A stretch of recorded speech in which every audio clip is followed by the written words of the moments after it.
ओम शांति। पुस्तक पठन श्रीमद् भगवत गीता रहस्य। लेखक ब्रह्मा कुमार सुधांशु शेखर मिश्र। नवम अध्याय राजविद्या राजगुह्य जोग। आसुरी और दैवी प्रकृति संपन्न व्यक्तिर स्वरूप। मनुष्यात्मा मध्य जेपरी राक्षसी और आसुरिक प्रकृतिर संभावना रही सेहीपरि दिव्य प्रकृतिर मध्य संभावना रही। जी एही दिव्य प्रकृतिर विकास पाई प्रयत्नशील से केवल ठीक रास्ता बाछि नेछि बोली बुझिबाकु हेबो। सेही पथ प्रथमे संकीर्ण मन हेउथिले सुधा शेष पर्यंत अनिर्वचनीय भावरे प्रसारित होई लक्ष्य प्राप्ति दिगरे नहीं चले। निज मध्यरे देवत्वर विकास करबा ही मनुष्यर प्रकृत कर्म।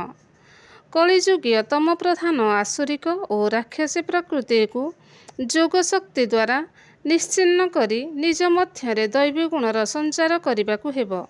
एहा ही मानव जीवनर श्रेष्ठ लक्ष्य। एही विकास जेते त्वरान्वित हुए सेते मायार प्रभाव निष्प्रभ हुए। व्यक्ति कर्मर महतर उपयोगिता एवं जीवनर प्रकृत सत्य देखिपारे। जन्म जन्मांतरर संस्कार वशतः मनुष्यात्मा निजकु शरीर ठारू पृथक अनुभव करिपारे नाही। आत्मस्मृतिर विस्तृति हेतु देह अभिमानर प्रभाव वशतः से परमात्मा को यथार्थ भावरे चिन्हि न पारी तांकर विभिन्न शारीरिक रूपर परिकल्पना करी उपासना करे। कौनसी विशिष्ट आत्माकर चमत्कारी यौगिक शक्ति रे विमोहित होई ताकु भगवानकर अवतार मानि निए। कौनसी विद्वान पंडित साधक बा तपस्वी व्यक्तिंक कथा तार मननुकूल हेले ताकु ही गुरु रूपे ग्रहण करे। चिंताशील व्यक्तिंक परस्पर विरोधी मतवादरू विभिन्न सांप्रदायिक धार्मिक गोष्ठीर उद्भव हुए।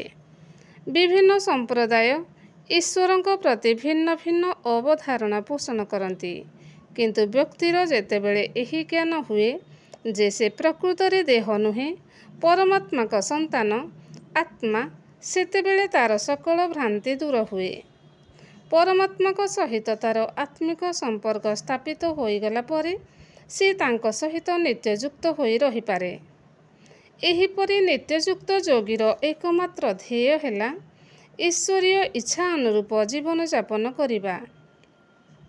तांकर प्रत्येक कर्म जोग रूप हो जाए। सेथिरे कौनसी बाध्य बाधकता न थाए। जहाँ भी से कहती सेथिरे मन प्राण ढाली दियंती। स्वार्थ प्रणोदित होई से कौनसी कर्म करते नहीं। तांकर प्रत्येक कर्म परमार्थ पाई उद्दिष्ट होई थाए। से नियमित श्रद्धापूर्वक किछि समय एकांतरे परमात्मा को स्मरण करती।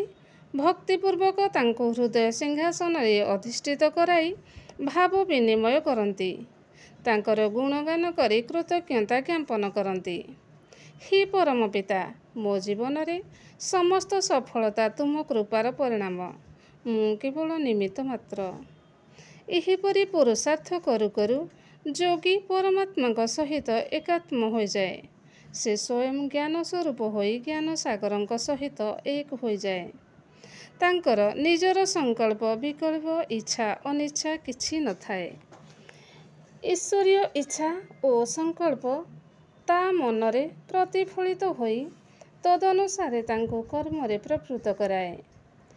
निष्पाप शिशु जेपरि विकार कौन जानि न थाए तार अवस्था तद्रूप होई थाए।